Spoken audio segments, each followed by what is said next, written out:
Assalamualaikum warahmatullahi wabarakatuh. Halo, saya Nur Fadilah, NPM 191063 dari kelas 3D Agroteknologi akan menjelaskan tentang alur informasi genetik, ekspresi gen, dan pewarisan sifat. Selamat menonton. Pertama-tama, mari kita pelajari dahulu tentang DNA. Apa itu DNA? DNA merupakan singkatan dari deoksiribonukleik acid atau dalam bahasa Indonesia disebut juga asam deoksiribonukleat. DNA adalah suatu asam nukleat yang menyimpan semua informasi biologis yang unik dari setiap makhluk hidup dan beberapa virus. Struktur DNA. DNA adalah kepanjangan dari deoksiribonukleik acid. D menunjukkan gula, N dan A menunjukkan asam nukleat. DNA berisi informasi yang menentukan karakteristik yang diwariskan dan memiliki kode untuk membuat protein. DNA berada di dalam nukleus pada sel eukariotik. Jika dilihat lebih dekat pada kromatid di dalam inti sel, kita bisa melihat struktur DNA. DNA merupakan sebuah polimer yang terdiri atas satuan-satuan berulang yang disebut juga nukleotida. Tiap-tiap nukleotida terdiri dari 3 komponen utama, yaitu yang pertama ada gugus fosfat, gula deoksiribosa, dan basa nitrogen. Gula pada DNA adalah gula deoksiribosa. Ada 4 macam basa nitrogen pada DNA, yaitu ada timin, adenin, sitosin, dan guanin. Adenin dan guanin adalah purin yang memiliki 2 cincin nitrogen. Sedangkan sitosin dan timin adalah pirimidin yang memiliki 1 cincin nitrogen.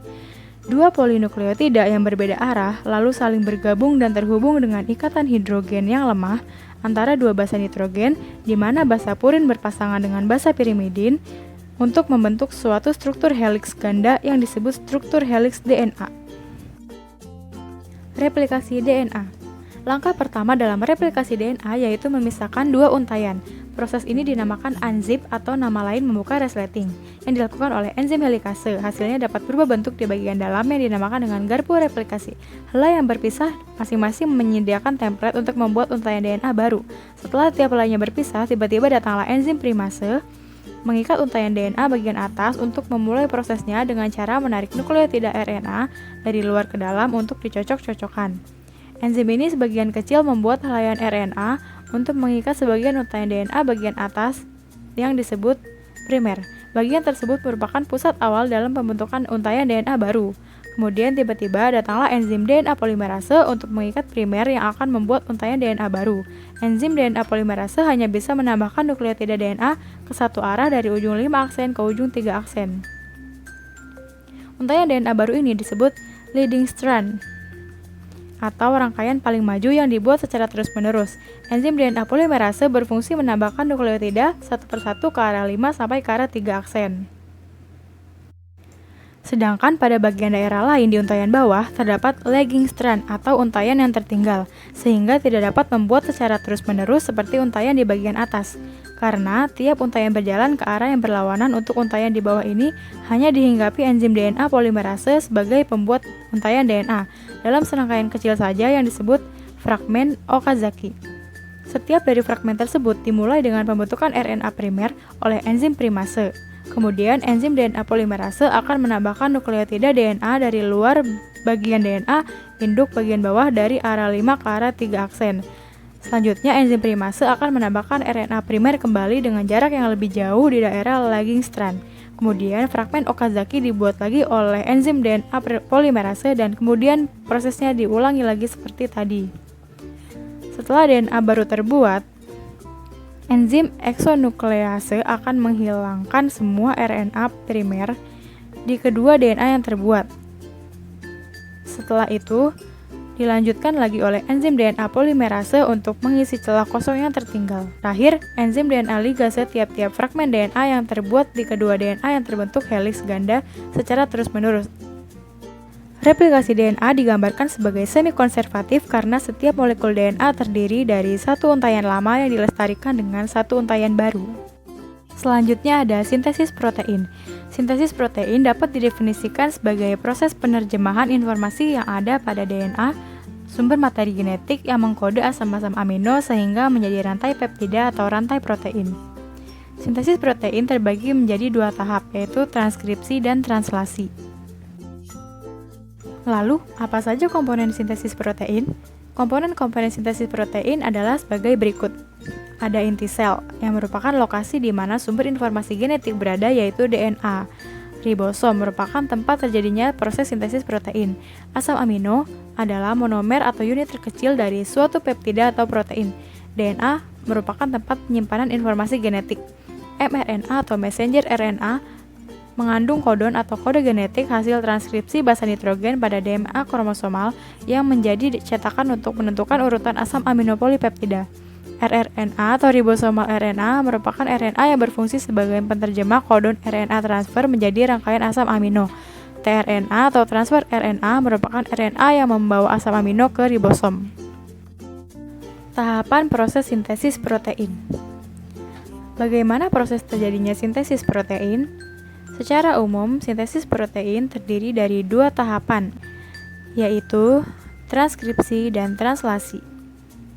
Transkripsi merupakan proses pembuatan salinan mRNA yang berasal dari DNA. Sedangkan translasi merupakan proses penerjemahan mRNA menjadi protein. Jadi, singkatnya, sintesis protein adalah proses DNA menjadi mRNA lalu menjadi protein. Proses yang pertama yaitu transkripsi. Transkripsi terjadi di dalam nukleus. Ada 3 tahapan yang terjadi dalam transkripsi, yaitu inisiasi, elongasi, dan terminasi. Saat terjadi proses transkripsi, DNA yang terkandung di dalam nukleus akan dihampiri oleh RNA polimerase.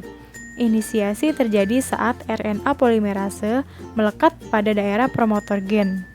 Pada saat itu akan dimulai membentuk mRNA melalui cetakan DNA template. Poin yang harus diingat pada transkripsi adalah adenin pada DNA akan berpasangan dengan urasil pada mRNA. Timin pada DNA berpasangan dengan adenin pada mRNA. Guanin pada DNA berpasangan dengan sitosin pada mRNA. Sitosin pada DNA berpasangan dengan guanin pada mRNA. Inilah yang perlu diingat. Kemudian, RNA polimerase akan mengarahkan pembacaan dari arah 5 ke arah 3. Proses ini dinamakan sebagai elongasi. Transkripsi akan berakhir sampai pada daerah terminator, mRNA yang mengandung urutan 3 basa nitrogen yang dikenal dengan kodon. Selanjutnya, mRNA atau yang dikenal sebagai kodon ini akan meninggalkan nukleus melalui pori-pori nukleus menuju ke sitoplasma untuk memulai translasi. Translasi. Setelah menyelesaikan tahap transkripsi, mRNA yang berada di dalam nukleus akan berpindah ke sitoplasma yang merupakan tempat ditemukannya ribosom. Hal ini dilakukan untuk melanjutkan tahap translasi. mRNA ini berperan sebagai cetakan untuk pembuatan protein. Sebagaimana kita ketahui, mRNA mengandung urutan 3 jenis basa nitrogen yang disebut kodon. Sehingga, poin yang harus diingat adalah translasi merupakan proses penerjemahan mRNA untuk dibuat menjadi protein. Hal yang harus diingat juga dalam translasi adalah pairing rules, atau aturan memasangkan basa nitrogen. Pada translasi, A pada mRNA akan berikatan dengan U pada tRNA. U pada mRNA akan berikatan dengan A pada tRNA. G pada mRNA akan berikatan dengan C pada tRNA. Dan C pada mRNA akan berikatan dengan G pada tRNA. Sama halnya dengan transkripsi, translasi juga memiliki 3 tahapan, yaitu inisiasi, elongasi, dan terminasi. Tahap inisiasi dimulai saat ribosom subunit kecil terikat pada mRNA. Ribosom subunit kecil ini akan bergerak dari arah 5 ke arah 3. Ketika sudah menemukan kodon AUG, tRNA yang membawa asam amino metionin dan antikodon UAC akan melekat pada mRNA. Kemudian, setelah tRNA terikat pada mRNA, maka ribosom subunit besar akan datang dan terikat juga bersama ribosom subunit kecil untuk melengkapi proses inisiasi. Ribosom subunit besar memiliki 3 daerah. Daerah A atau aseptor site, daerah P atau peptidyl site, dan daerah E atau exit site. Saat terjadi proses elongasi, asam amino yang lain akan dibawa pada rantai mRNA oleh RNA transfer dengan membawa antikodon. Untuk dapat mengetahui jenis asam amino apa yang mengkode kodon dapat dilihat pada tabel triplet kodon. Misal, jika pada mRNA kodon AUG, maka asam amino yang terbentuk adalah metionin. Begitupun seterusnya. Selanjutnya, asam amino yang baru ini akan memasuki daerah A. Lalu, ikatan peptida akan terbentuk di antara kedua asam amino pada daerah P. Saat itu, ribosom akan berpindah ke triplet kodon lain yang ada di mRNA. Sehingga, tRNA yang sudah melepaskan asam aminonya akan berada di daerah E dan bersiap untuk keluar. Kemudian, daerah A bersiap untuk ditempati tRNA yang baru. Siklus ini akan terus berulang sampai pada tahap terminasi. Terminasi terjadi ketika salah satu dari 3 stop kodon berada di daerah A. Kodon ini dikenali oleh protein yang dikenal sebagai release factor. Saat release factor memasuki daerah A, secara otomatis polipeptida akan merilis dari ribosom dan ribosom pun akan terpisah dan bersiap untuk melakukan translasi yang baru.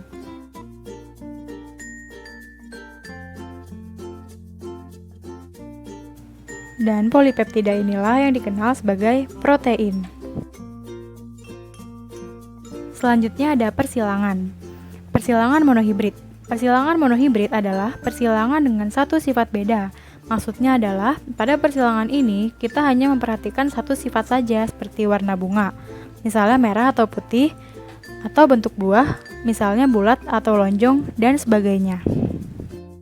Selanjutnya ada persilangan dihibrid. Persilangan dihibrid adalah persilangan dengan dua sifat beda, misalnya warna buah dan bentuk buah, warna biji dan bentuk biji, dan sebagainya. Untuk memastikan kebenaran hasil percobaan persilangan monohibrid dan dihibrid yang dilakukan oleh Mendel, maka Mendel melakukan serangkaian percobaan, yaitu B-cross, test cross, dan reciprocal cross. B-cross. B-cross atau sering disebut juga persilangan atau perkawinan balik adalah perkawinan antara individu F1 dengan salah satu induknya, baik jantan maupun betina. Dengan uji persilangan balik ini dapat diketahui bahwa individu yang fenotipnya sama belum tentu memiliki genotip yang sama. Misalnya saja perkawinan antara tikus hitam dan tikus putih. Pada tikus tersebut terdapat gen B besar yang merupakan penentu warna hitam dan bersifat dominan, sedangkan warna putih ditentukan oleh adanya gen B kecil pada tikus yang bersifat resesif. Test cross. Test cross atau uji silang adalah persilangan antara individu F1 dengan individu homozigot resesif. Hal ini dilakukan untuk mengetahui apakah genotip F1 heterozigot atau homozigot. Jika dengan uji silang diperoleh keturunan yang fenotipnya menyebar atau 50% banding 50% atau 1:1, berarti individu yang diuji genotipnya heterozigot. Akan tetapi jika keturunan yang dihasilkan dari uji silang 100% memiliki fenotip yang sama, berarti individu yang diuji genotipnya adalah homozigot. Reciprocal cross. Persilangan resiprok disebut juga dengan persilangan kebalikan, yaitu persilangan dilakukan dengan tidak memerhatikan jenis kelamin induknya. Misalnya, persilangan tanaman ercis berwarna hijau dengan genotip H besar, homozigot dominan dengan tanaman ercis berwarna kuning dengan genotip H kecil, homozigot resesif. Dengan demikian, terlihat bahwa individu jantan maupun betina memiliki kesempatan yang sama rata dalam pewarisan sifat. Sekian penjelasan materi dari saya, semoga bermanfaat dan terima kasih telah menonton. Wassalamualaikum warahmatullahi wabarakatuh.